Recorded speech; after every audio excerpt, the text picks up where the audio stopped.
Dr. Pranger is a physician who practices family medicine with obstetrics. He graduated magna cum laude with a Bachelor of Science degree in biology and a minor in theology from St. Louis University, and received his Doctor of Medicine from the University of Iowa College of Medicine. He practices medicine in Waterloo at the Kettman Pranger Family Medicine, which the logo is right there. Dr. Pranger serves on several professional boards and is a member of the American Academy of Family Physicians, the Iowa Medical Society, and the Black Hawk County Medical Society.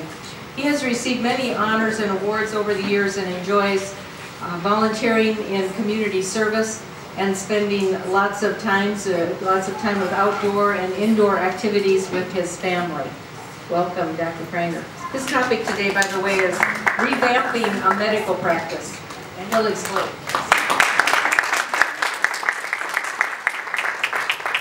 We'll see how this goes. My voice decided to try and abandon me this morning, so as long as I don't have to stop too much to cough. I'm just going to run through a little bit of background about me. I was born in Davenport, Iowa, so I'm an Iowa native from the east coast of Iowa, as I like to refer to it. Was married to my wife in 1994. We learned Creighton model fertility care system back in 1995. I'm going to kind of throw out a little bit of an apology straight away. 3 of the 4 speakers that you have today are very directly affiliated with Creighton, either as medical consultants, medical consultant intern practitioners. So there's a little bit of a heavy bias. I think as we go through the day, I think you're going to see some of the reason for that. I want to kind of throw out the disclaimer. The different methods that Monica put out as far as the forms of family planning, they all can work, they all do work, and there's reasons why we, especially Monica and I as physicians, have affiliated with this. But this goes back way before my days as a physician. My wife and I was at St. Louis University, and the Creighton model was actually started at St. Louis University before it moved to Creighton University effectively. And so we were actually instructed by one of the founders of the program back in 1995. We moved to Waterloo in 2001. It's a little bit of an outdated picture, but those are several of my children. We'll talk more about that after a bit. So this kind of goes through my educational and professional history. I started off as a Billiken at St. Louis University, as we mentioned. Became a Hawkeye, although I was a Hawkeye at the very beginning as well. But went to Iowa for medical school, did my residency training at Northeast Iowa Family Practice Center. And then the Pope Paul VI Institute for the Study of Human Reproduction is in Omaha, Nebraska, as Monica had mentioned, and I actually just got back from the first 9 days of the educational phase on Saturday night, very late. And I'm considered to be a medical consultant intern at the present time, and I'll be finishing up in April so that I can be as cool as Monica and be an actual real medical consultant, right? So in any case, my medical practice, when I finished residency training, I worked for Iowa Health Physicians, which no longer exists, is now Unity Point. I think those of you in the Dubuque area and really eastern part of Iowa are familiar with them. But then 3 years ago, I joined a residency classmate of mine, Dr. Matt Kettman, and we started our own clinic, Kettman Pranger Family Medicine, split off from the large institution, and started our own business, which has been absolutely fantastic. I do the full spectrum of family medicine. I'm a dying breed. I deliver babies, I take care of people in the hospital, I do young, old, and everything. About 60% of my practice is pediatrics. I have a fairly heavy obstetrical population, but ultimately it's kind of the full spectrum, good old-fashioned family medicine doc. So just to kind of set the stage on this, I'm going to show you a couple of graphs. This graph, we have 2 different lines in this graph. One is the red line, showing the percentage of people using artificial contraception or technological forms of contraception. And going back into the 50s and 60s, that number was very low, down here around 10%. And then with the advent of the birth control pill, that just shot up and is now running 75–80% range. And then you correspond that with the number of divorces. So again, you go back prior to contraceptive pills coming out, and you're looking at divorces at a fairly stable rate, and this goes back in time as well. And after the birth control pill comes out, all of a sudden you see this big spike in divorce rates. I'll let you kind of make your own judgments what that indicates.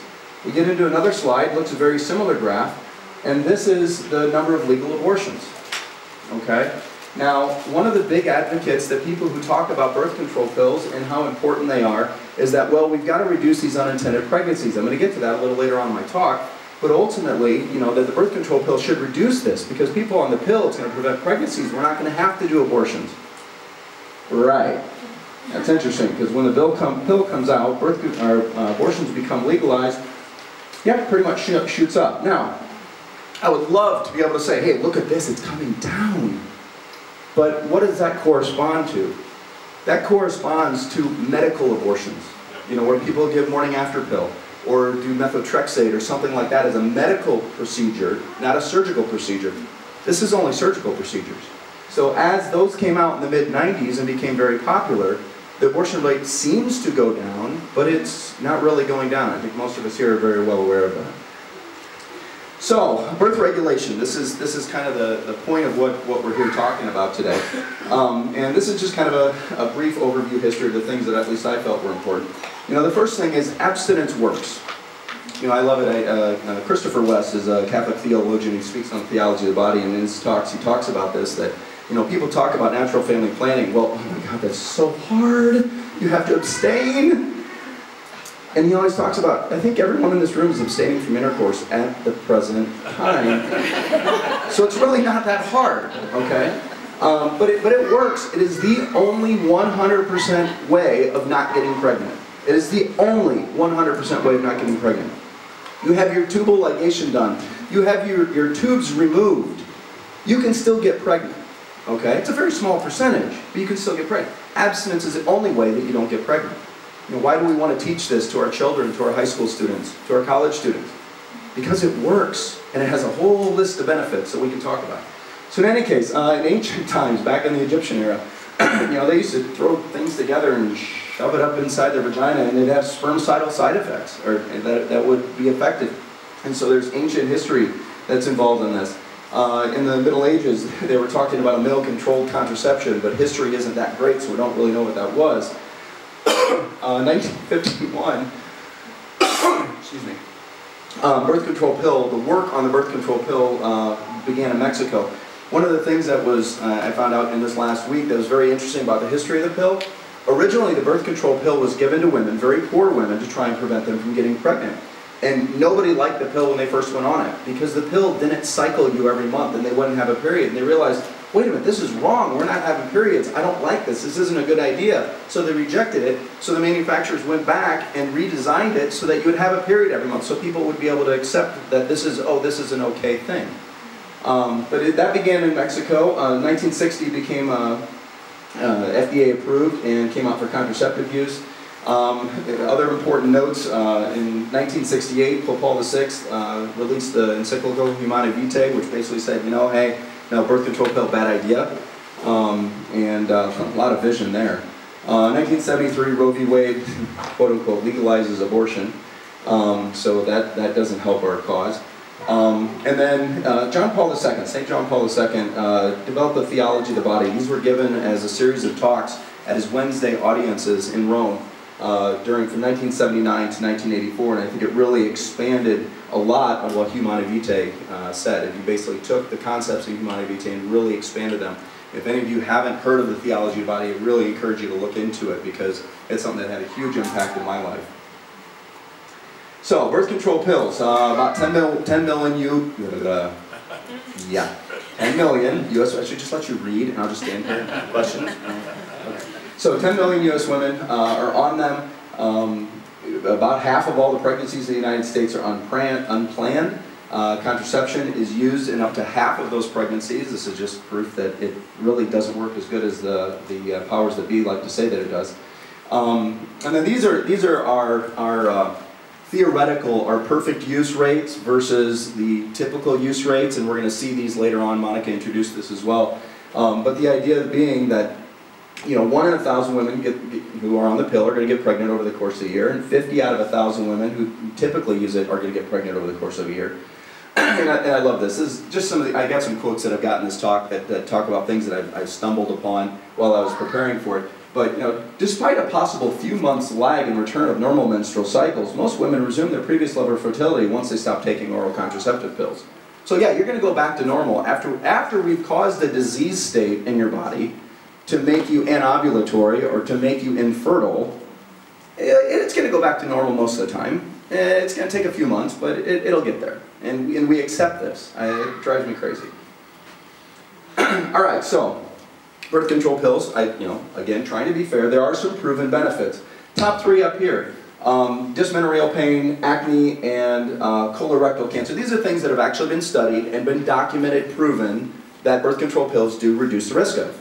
Okay? We're going to get to the bad things. Monica touched on them. We're going to touch on them again. But I mean, there are some things that they've been proven to do. At what cost? Okay? If we're choosing the wrong mate because we're on birth control pills, as Vicki was saying, I'm not sure that dysmenorrheal pain is really as big of a deal. There's other uses of birth control pills. You can see those are Mittelschmerz pain. That's a pain with ovulation. Well, if it doesn't cause you to ovulate, you shouldn't have the ovulatory pain, right? And some people still do, but it can reduce it. But other things, and hirsutism. Again, I'll play on Monica's example of the acne. If you have a guy coming in with facial hair, you don't put him on birth control pills to stop that. Although I guess maybe it would work, I don't know. But in any case, can there be a more natural means to fix these? Is kind of ultimately one of the. I don't want to go over this real in depth. This is the WHO, World Health Organization. I'm not sure that I really give them a whole lot of credibility, honestly. But they talk about the categories of medicines, and basically the idea is if it's a category 1 or category 2, these are things that the benefit probably outweighs the risk. If there are 3 or 4, the risk outweighs the benefit. And so, these are not benign things that physicians are prescribing, and I think a lot of times in medical school, these aren't stressed and don't come up with any regularity. So we get into this. Category 4 use says, you cannot use them. And if you've got a DVT, I've seen 2 patients in the last year who are on birth control pills, and that's their only excuse for why they had a blood clot in their legs. These can be very dangerous and a big deal. Cerebral coronary vascular disease, I mean, you can kind of get this sense. I don't, again, Monica and I aren't going to test you on this, so I don't know, maybe somebody else is, but just get the sense. If you have headaches with focal neurologic symptoms, migraines with auras and various things that go on with that, you should not be on the birth control pill. We have one of our staff members who, while she was pregnant, started having these goofy migraines, and she was scared she was having a stroke. Had to kind of talk her down from it because it wasn't quite fitting. But ultimately, focal neurologic deficit, she should never be on the birth control pill again. So there are people who are out there who should not be on the birth control pill, and ultimately they do have to have something else. Well, we've got something for them that can offer to them. And then we've got a whole other group of people who theoretically can take this stuff, and I think we just need to get the word out that this is a viable option. So these are exercise caution, which means you don't have to stay away from using it, but just be careful because you could cause problems. Again, a fairly reasonable list. So it's not a benign drug that you're just giving to people. So you look at a picture like this, and you think you kind of know what's going on. We got 3 people standing out in the water. The sun's going down.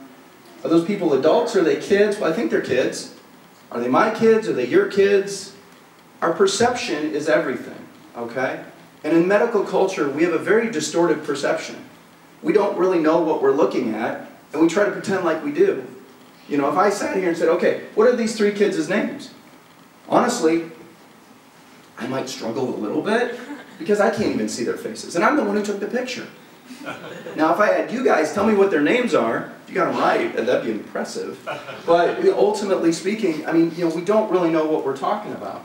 So in medical science, we've got these kinds of things that come up. We talk about, the risk of pregnancy is still greater than the risk you'd have with a birth control pill. Okay? Thank God our parents took the risk of getting pregnant with us, otherwise we wouldn't be here, right? The risk of pregnancy. Pregnancy is not a disease, people, right? So, we've got to be careful of some of this literature that's out there, and the perception is that pregnancy is this horrible thing, and you should not do that because it's too risky. Did we go? Okay. And what are the risks of birth control pills? Monica went over these pretty thoroughly, so I can kind of jump over this, but there are risks of these. Your risk of cervical cancer clearly is higher. Risk of DVT clearly is higher. Granted, these are fairly small percentages, so it's not like 1 out of every 5 people on birth control pills are having a DVT. But ultimately, I mean, these are big deal. Cardiovascular disease, your risk of stroke is higher. All-cause mortality, this is something we talk about in medical studies all the time.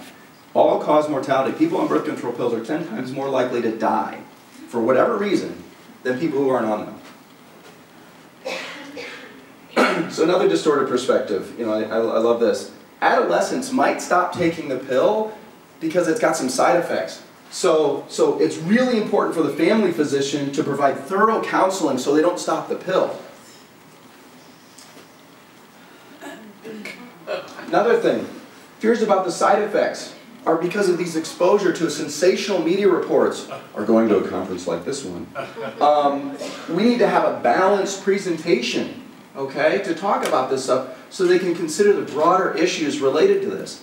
I don't think patients are going to their doctor and getting this broader definition of what's going on, this broader idea, this balanced presentation that we're talking about. Now, honestly, they come to me, I'm not sure they're going to get a real balanced perception either, but at the same time, what I'm going to tell them has some pretty good science behind it, and I'm not going to ignore it. I'm not ignoring it in this presentation, but ultimately, I think a lot of the docs that are prescribing these are ignoring these types of things. So, what are the side effects? Pretty typical stuff. Estrogen will cause you to have nausea, breast tenderness, vascular headache.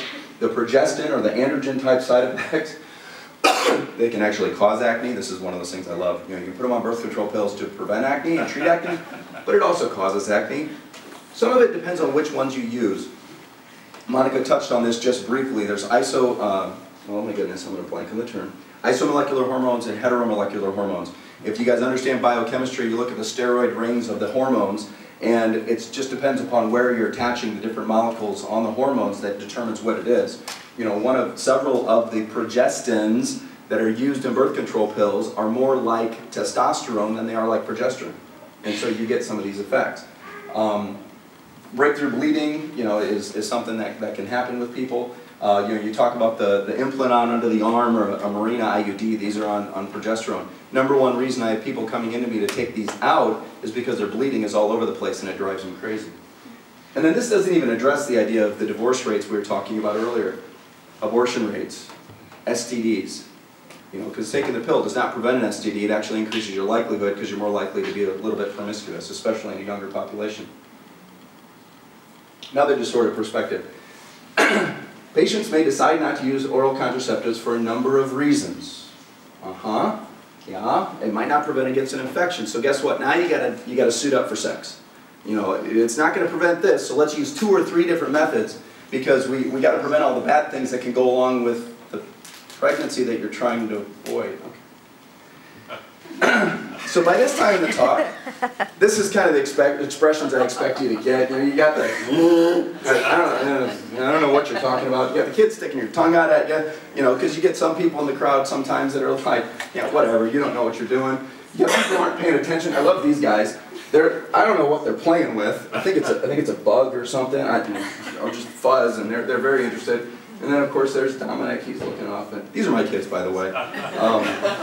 We're doing church portraits, and I just want to take a picture so that I could show my parents how they set the kids up. So I just jumped behind the photographer, took a picture when they weren't paying attention.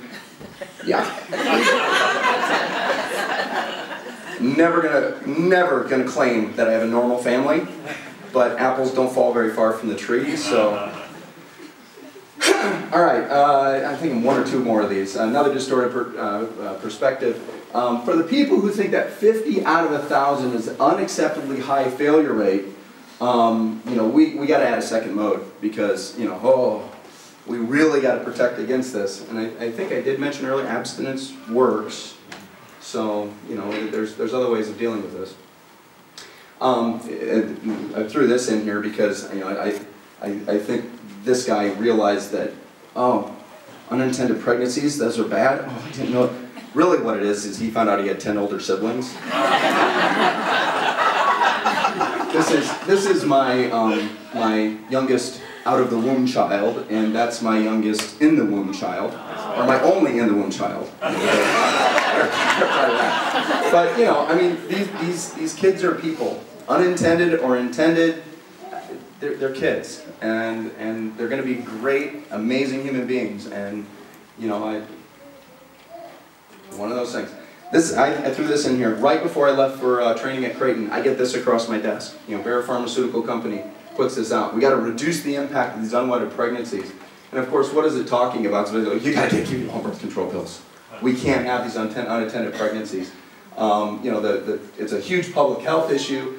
It's critical. I love this one. It's critical that providers inform patients about all their options. I don't know too many doctors who really present fertility care or natural family planning or the natural methods as a viable option. So they're not getting it, and what they're saying is you got to give them all the options to make sure you get them on the pill. You know, ultimately, and then of course our wonderful Affordable Care Act. We're just going to go on. All right, hopefully this is the last one. I don't know. Contraceptive failure is unintended pregnancy. That is the worst thing that can happen if a contraceptive doesn't work. A new life is created. That's the worst thing that's going to happen. Okay? I don't know if I quite understand that. So we need a birth control method that is reliable and convenient. NFP is neither reliable nor convenient. That was written in an editorial based on the article that this was in. Typical use, perfect use. Ignore the perfect use. Nobody uses anything perfectly. I mean, that goes to anything. Ultimately, though, if you don't do anything, it's an 85% pregnancy rate. We kind of understand that. But you come down here, you know, here's your 9% for your combined oral contraceptive pills, 6% for Depo-Provera, less 1% for sterilization. Creighton model, 2 to 8%. I got a slide later, it'll show it's actually better than that. That's not very accurate. 2 to 5 for, or Creighton models here, I guess, and Symptothermal is 2 to 8. Not effective. Okay, well then you're saying birth control pills are not effective either. So I don't know what point they're getting at. I think they just kind of ignore this data. One of the biggest problems we have, standard days method, and I'll talk about it now so I don't have to talk about it later. This is basically calendar rhythm method. It's basically if you have a normal length cycle and you figure out when you're going to probably ovulate and use it. Yeah, I mean if you equate NFP with the rhythm method, it's not all that effective. We've got better things out there. Guess what? In the world of natural methods, you've got better things out there. Okay, so here's some of the studies that were done on Creighton model specifically, and again, this is where my heart and soul have been for a better part of 20 years. If you look at these, ordinal month just means cumulative use. So, I mean, you start off first month, it's 100%, you didn't have any pregnancies, and then you start seeing some pregnancies pop up. By 18 months, 99.5% effective, okay? And this is method effectiveness, so this is perfect use. 96.4, that's really not that bad at 18 months. Monica had it on one of her slides, she didn't mention something about it, but the idea of how often do people discontinue use of the pill? 50 to 70% of the time in the first year they quit using it because of the side effects. So you really can't look at 18 months out what it's doing because most people aren't using it at that point. Creighton model, the use effectiveness going forward is a lot better than that. And then you also have to understand, and when the practitioners of Creighton model do their presentation, they talk about it. When they studied Creighton model, 21% of the people, as they go through that first year of using the method, and they start off, they're trying to avoid pregnancy, 21% decide, you know what, having a baby wouldn't be too bad. Let's go ahead and have a baby. And 21% decide to change their mind and start wanting to have a baby in that first year. Now they're not included in these numbers because they stopped using the method to avoid pregnancy, they started using the method to achieve pregnancy. So technological methods, it's just basic ideas. Contraception, I mean, the whole point of it is to destroy and suppress normal function of fertility. You're not treating a disease, you're creating a disease. It treats pregnancy as a disease and as a failure, and there's no desire to understand what's going on with your body. It's, here, just take the pill. And then you've got the assisted, this is kind of tangential for this talk, but assisted reproductive technology, this is like in vitro fertilization and things like that. They very rarely ever look for a cause. When IVF first was developed, they were looking at people who had blocked fallopian tubes, blocked fallopian tubes. So I mean, they weren't going to be able to get pregnant, and so they resorted to IVF. Now it's just like, Oh, you don't get pregnant in the first year, we check a couple, yeah, that's just too heavy enough. Let's go there right away.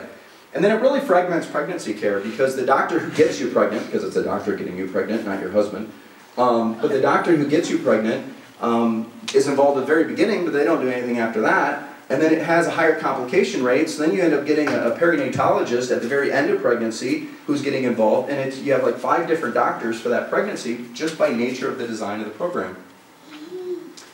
So, what's the ideal contraceptive? We want it to be highly effective. This isn't we, this is people in general. What do they want? They want it highly effective. Well, yeah, most NFP programs, the fertility care programs, are highly effective. No side effects or risks. Yeah, definitely wins out on the NFP side of things. Cheap, Monica mentioned that, definitely NFP. Independent of intercourse and requires no regular action on the part of the user. We could get into the philosophical and theological discussion on why that's a problem, but from their perspective, yeah, the birth control pill makes it so you don't have to care who and when you have sex. Non-contraceptive benefits, hugely important on the NFP side for marriage and relationship development.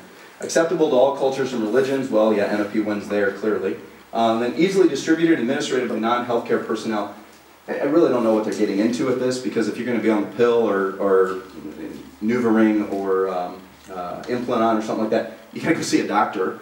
You know, we actually, in Creighton model, the practitioners are trained and they have this 2-week-long course. Well, it's over 2 weeks.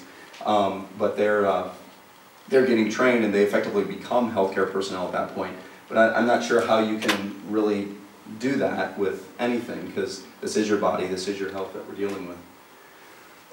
So there has been a cultural shift. 40 to 60% of women surveyed said that they're interested in learning more from their physicians about non-hormonal, non-barrier, non-surgical methods of birth control. Only 1 to 3% use natural methods, and less than 1% made that decision based on the advice of their physicians. This is the kind of stuff that inspired me and pushed me to go to Creighton to learn, because I want to be able to offer this, because I think it needs to be coming from physicians. We at least need to be supporting it as a physician community, if not promoting it. So standard natural methods of fertility care, standard days method, we talk about that as basically a rhythm method. Billings ovulation method, cervical mucus only method, developed in Australia. It is actually the basis of the Creighton model. Dr. Hilgers basically took it from Billings, then he's advanced it from there. The 2-day method, I thought this was interesting. I mean, if you're looking at somebody who aren't horribly afraid of getting pregnant, you know, basically you observe your cervical mucus and secretions. And if you have cervical mucus, don't have sex. Did you have it yesterday? Yeah, still don't have sex. And it reduces your pregnancy rate. Very easy to teach. You know, you talk about, you know, a third world country where they don't have the resources that we have here. I mean, you could teach this. It's going to drop the pregnancy rate from 85% down to probably 15–20%, I think is what this was showing. But I thought it was very interesting. I don't think it's the best, but I mean, I think it would be helpful. Marquette model, a lot of cost because you have to get the clear blue fertility monitor and get strips for that. Symptothermal method, this is couple to couple league. Really, the data behind this, as far as its use effectiveness, is very similar to Creighton model. It just doesn't have the medical applications that Creighton model has. It doesn't have the more recent research that Dr. Hilgers has done. Creighton model fertility care, of course, we're going to talk about that. Lactational amenorrhea is actually counted as an NFP model. When you're breastfeeding, wholly breastfeeding, it's very unlikely you're going to ovulate, especially in the first 6 months after having a baby. It's not a guarantee, but it's pretty effective, and a lot of women use it, but it's not like you can go out and try to lactate and pick up a baby somewhere and use this to not have kids in the first place. So, and its usefulness is limited. 5 years after childbirth, I don't think you're going to still be using this method. All right, so we're going to get into a little bit of science, just kind of explain what some of this does. Top line is your basal body temperature curve. Your basal body temperature goes up after ovulation. The line going down through the middle is actually the day of peak mucus, which is as close as we can get to representing ovulation. Second line is your estrogen levels. They go up before ovulation to trigger ovulation. They also have a surge after ovulation to support a pregnancy if you were to get pregnant.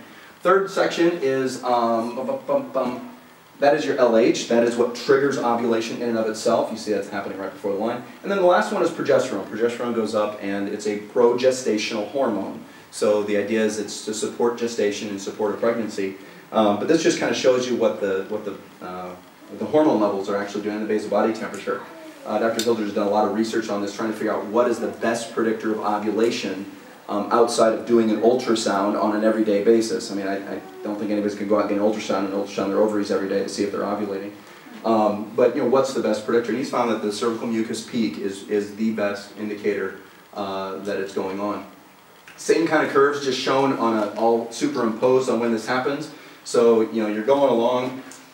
You have a rise in estrogen that triggers an LH serve, which triggers ovulation. Your progesterone goes up after that, and then eventually your beta-HCG will go up if you achieve a pregnancy. You see the thermal shift is that line going way up here.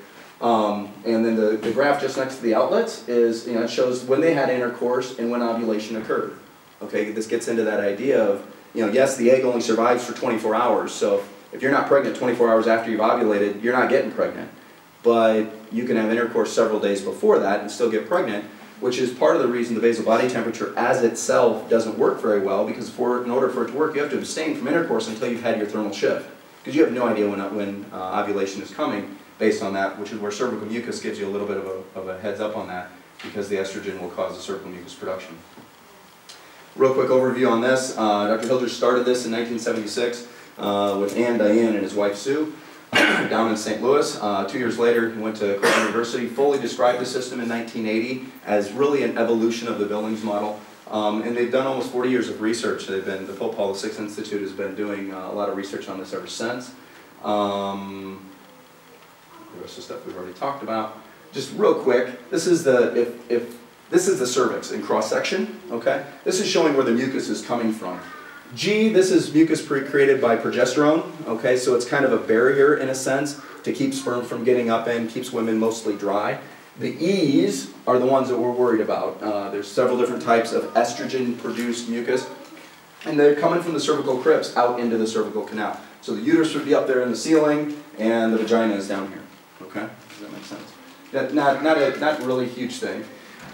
This I've got this in here simply because when the cervical mucus gets more stretchy, when it's under the effects of estrogen and becomes this peak-type mucus that you'll hear us talk about, that's when you're fertile.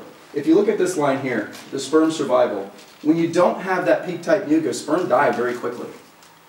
When you have it, sperm live for quite a long time. Usually you'll have this for 3, 4, 5 days prior to ovulation, and that's why you can get pregnant prior to ovulation. This is the cervical mucus on a slide. When Vicki was talking about the egg getter sperm, they're going to be swimming through these channels. This is the estrogen-produced mucus. That's the progesterone-produced mucus. So this mucus will have these channels in it that the sperm can actually get through, and it's also more nutrient-dense, nourishing to the sperm, so that they can get to where they want to go, which is the egg. Again, looking at your follicle develops, you ovulate, your corpus luteum, this is the hormone factory that Vicki was talking about. But ultimately, the ones that all go up right before ovulation, those are your estrogen. The G line, that's your progesterone. That mucus drops off right around the time of ovulation to open up what Dr. Hilders refers to as a biological valve. Okay? Just like a valve in your car engine, but it's being opened up by biology, not necessarily by physical means. So the mucus keeps them from getting in, then it opens up to receive a pregnancy, lets the sperm in, and maybe you get pregnant. So, what are the obstacles to using natural methods? A lot of it's because it's misunderstood. Everybody thinks that this is the rhythm method. It's not. It's not. Creighton model, symptothermal, they're not the rhythm method. We've come a long way since then. They're much more highly effective, both to avoid and to achieve a pregnancy. It's not supported by doctors, media, culture. Everybody wants to just, I love the analogy that was brought up last week. It's kind of like the movie scenes where the people get into the elevator. By the time they get off on the 10th floor, they're already putting their clothes back on from having sex. We want to be able to have sex whenever we want and just dive in right at. That's not real world. Are you kidding me? But that's what our culture is portraying. And so we have this sex-infatuated culture that doesn't really get it, and they want it here and now and immediately, and what they think is the simplest way possible. It does require a daily commitment. I mean, you got to do a little bit of work, but taking the pill does too. But that's why these things like Implanon and the IUDs are so popular, because people put it in, they don't have to worry about it, they don't have to think about it until they start getting an infection in their uterus, until they start having irregular spotting, until they start realizing, wait a minute, my body isn't functioning the way God created it to function. You've got to develop some trust, okay? You've got to trust God a little bit and all of this stuff. But you've also got to trust your spouse, because you've got to communicate, you've got to work together. You've got to trust the system you're using. That's why we say, Creighton model is not for everybody. I mean, I think everybody could use it, but there's going to be some people that say, well, no, I'd rather go this route because this is more fitting with what I want to do, and that's fine. Sacrifice. Okay? We sacrifice. Did this last time, damn it. I gotta give you like 3 seconds of background. Okay, 30. We had 10 normal vaginal deliveries. Jacob was a little bit of a pain in the butt. He decided to put his placenta at the outshoot, so my wife had placenta previa. So this is not our normal first baby picture. Normally isn't laying down, normally doesn't have oxygen tubing. It's because she had a cesarean section. She lost about half her blood volume with that cesarean section. We have to sacrifice to bring kids into the world. And I think it's good for us. I think if we sacrifice related to our fertility, I think we're going to grow as people. And I think it's helpful. And I think it's a good thing. Sometimes in this process, we can feel very alone. Yes, this is a rifle. 2 years ago, I got the opportunity to go elk hunting with my dad. This is where I ate lunch the 3rd day. Very alone. I don't think there was a single human being within probably 1,500 yards of me. Nobody around. Very alone. Sometimes we feel very alone in this battle, in this fight. That's the way I kind of feel at times, as I've made this transition to where 6 months ago I was still prescribing birth control pills, and I make that transition to where I'm not doing it anymore, doing this training in Omaha, learning more about it so I think that I can help better treat my patients. But sometimes we'll feel very alone in this process. So, these are the reasons why, and I've kind of gone over these, of why I've made that shift in my practice, why I'm becoming a fertility care medical consultant, so that I can help with these without causing problems that birth control pills and artificial contraceptive can cause. But don't despair. Don't despair. There are bright and shining moments, and there's much, much good that can come out of this. The NaPro technology, I mean, if you boil it down, it was probably 5 years ago, I had friends of ours, and she was encouraging me, saying, hey, you should go to, they've got a conference, couple league puts on a conference for physicians on natural family planning. It took a couple years to get me interested enough to look into it, but when I finally did, like 3 years ago, totally, we don't do that anymore because doctors aren't going. I'm like, well, that kind of sucks. So in any case, so I just kind of put it on the back burner because, ultimately you come out of medical school and you're taught, if somebody comes in with painful periods, you put them on the birth control pill. If they don't want to have a baby, put them on the birth control pill. If they have acne, hey, birth control pill is an option. And that's really all we're really taught. This whole concept of NaPro technology that Dr. Hilgers has developed as a spin-off from Creighton gives us different options, using bioidentical hormones, treating real disease states, and identifying things. Monica went over these. I mean, these are all the different things that NaPro technology can help with, and do it in a way that's very consistent with Catholic Church teaching, which has given me a lot of hope and a lot of meaning. Pope Paul VI Institute was started in 1985, and then in 2004 he produced that 5-inch book. What's interesting is you get that book when you go to the class, right? It's wrapped in bubble wrap, and they have a warning on the front of it. Be careful opening this, because if you drop it, you could injure yourself and damage the book. I'm like, maybe they should have done it in 2 or 3 volumes, or done an ebook on an iPad, but I don't know. I think I need to see a chiropractor. My back's throwing from carrying around all week. So what is NaPro technology? New women's health science, completely pro-life, evaluates the root cause of problems, treats them cooperatively with the menstrual and fertility cycle, maintains a normal active intercourse, and is developed as an extension of the work in the Creighton model system. And there's three components to this. There's the medical side, the perinatal side, and the surgical side. Okay? I'm family medicine doing obstetrics. I get to do two of the three. I don't get to do the surgery, but there's a fellowship that they're doing at the center. So I think they've trained 18 fellows so far. So there's going to be 19 doctors in the United States that do this type of surgery. And the reality is Omaha's not that far away. So, I mean, if people are looking for the surgical application of this, it's not too much of an issue. Again, this is based on the Billings method chart. You kind of saw this earlier. This is just showing the hormone levels. The black bars are the estrogen levels. Again, they peak, triggering the peak type mucus that comes before ovulation. Then they fall off, and then they come back up again after ovulation has occurred. But in the second half of the cycle, progesterone, which is the red bars, are dominant. Okay. This is just kind of showing your days of infertility at the beginning. The white baby days and even the green baby days are considered days of fertility. And then you get into a period of infertility. Monica touched on that, so I can jump over it. These are the kinds of things that we're finding. You know, you do this, and you see somebody who has very limited mucus. You know, they don't have a lot of baby stickers. I mean, from a simple standpoint, you know, these are people who are going to have difficulty getting pregnant. You have people who have a very short period of time from when they ovulate to when they start their period. You know, you assume that right here is when they're starting their period, the next time, because they're supposed to go to the next level. These aren't the same patient. These are different examples.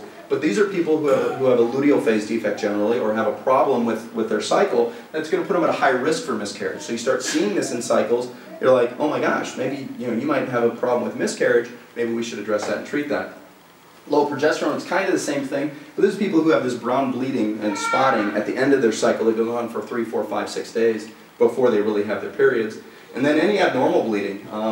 We had a student at the conference who's a college student who is not married, is dating, is not genitally sexually active, and she's doing her chart, and she's kind of got this kind of thing going on.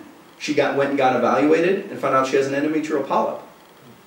You know, and she's not even, she doesn't even have a spouse yet, but she's a junior in college, and she discovered this. Now she goes to get married. You know, she's not charting, she's not paying attention to this, and just, yeah, this is just normal, no big deal. That endometrial polyp is going to make it kind of hard to get pregnant, and so she's going to be able to get this treated and dealt with. And this, I threw this up here because I want to talk about this. This is just one of the examples.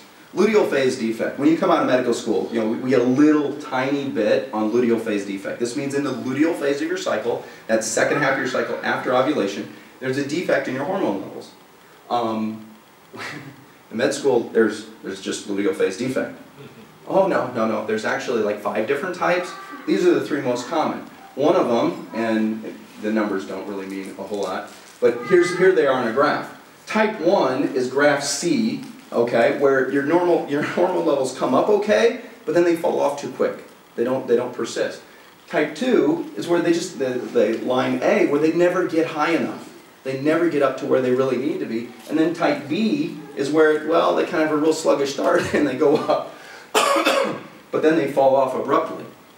And it's really important to understand the differences because generally speaking, you know, this is the same kind of a thing, just showing the actual hormone levels for the different types. The blue lines being a normal control. And you see how they all kind of fall off at the end, but at different phases of the cycle. And this one's estrogen levels. It's kind of interesting how when there's a progesterone problem, there's also an estrogen problem. And the idea behind this is that there's something wrong with the follicle itself and the amount of hormone that it's producing. But here's a good example of this. Typically in med school, you're taught, you know, if you're worried about somebody with a luteal phase defect, check a progesterone level day 21, day 22. Because that should be the midpoint between ovulation and when they have their period. And then base it off of that. Well, okay, that's all well and good, but if you haven't even ovulated, you're not going to have progesterone. So if you make the assumption, as some doctors do, I'll argue that I didn't actually make that assumption because with my training with Creighton 18 years ago, I realized that, yeah, you don't necessarily ovulate, so if you check it here on day 22, you know, I always told my patients, like, well, let's do a day 21 progesterone level, that's all I really need to do. And then let me know if you don't have your period within about a week of that, because the number might be invalid, okay? Now, with NaPro technology, we know that not only is that going to be invalid because you haven't ovulated, but even if you had ovulated, that's just one number, and you really can't figure out which of the types of defects that a person has. And it'll affect the way that you can treat it. Now, using NaPro technology, you check it out in this section of the curve, and you get your numbers, and you can then identify what kind of a luteal phase defect you have, and then you can treat it appropriately. This is a slide. You have a very limited mucus cycle. You just have to kind of trust me that these numbers are lower than where they're supposed to be. They're just superimposed here for illustrative purposes, but the numbers are lower. The hormone levels are lower than they're supposed to be, and this person had a miscarriage. Spontaneous abortion, in case you didn't know, is the term we give for a spontaneous miscarriage, not to be confused with an induced abortion or an elective abortion, which is what Planned Parenthood does. I kind of wish we had different terms for it, but that's kind of what we're stuck with. This is another thing that we can identify, where people have this persistent luteal cyst. People talk about people who have ovarian cysts. There's several different types of ovarian cysts. This is one where you develop the cyst, it's ready to ovulate, but for whatever reason never quite ovulated. And so the cycles become longer and they're kind of goofy, and you're not sure what's going on. Sometimes patients will have pain. Again, we can treat this with natural methods. We don't have to put these people on birth control pills. So, as I've made this transition to an NFP-only practice, okay, because for a better part of 10 years I was prescribing birth control pills. As I've made this transition, why did I do this? Some of it is because of NaPro technology. It gives me as a physician something I can do for my patients instead of just saying, well, you should just use NFP, okay? Kind of deciding that, hey, I'm trying to make an impact in the world. Trying to influence people. I kind of had a realization as this process has gone over the last year. I've never done IUDs. I am fundamentally opposed to how they work and what they do. They sit and they irritate the uterine lining and probably cause miscarriages at least half the time. And I've never done those. And I've realized that I've had several of my patients over the years decide, I'm not going to do that because I don't want to do that to my body. They come in saying, hey, what about this Mirena? Can I get a Mirena? And I'm like, and I explain to them, I'm like, this is how it works. Form follows function. Sits in the uterus, causes a problem. And they're like, okay, yeah, no, that doesn't sound good. What other options do we have? Started to realize that maybe, just maybe, not doing birth control pills, maybe it'll have the same impact. Maybe my patients will say, wait a minute, I never knew that. Maybe we can fix some of these things in different ways. It obviously has a basis in faith. I wasn't alive when Humanae Vitae came out. But that doesn't mean that it doesn't have an impact on my life. And and to have that consistency of message with what I do in my personal life and what I do in my faith life and what I do in my practice, just in the last 2 months has been very liberating. It's one of those really neat things that have come out of this. And then also just I get to extend my experience with Creighton Model Fertility System to my patients. And that's one of the things I noticed when I was at EP1. A lot of it was way easy because I've been doing it for 18 years in terms of learning the Creighton system.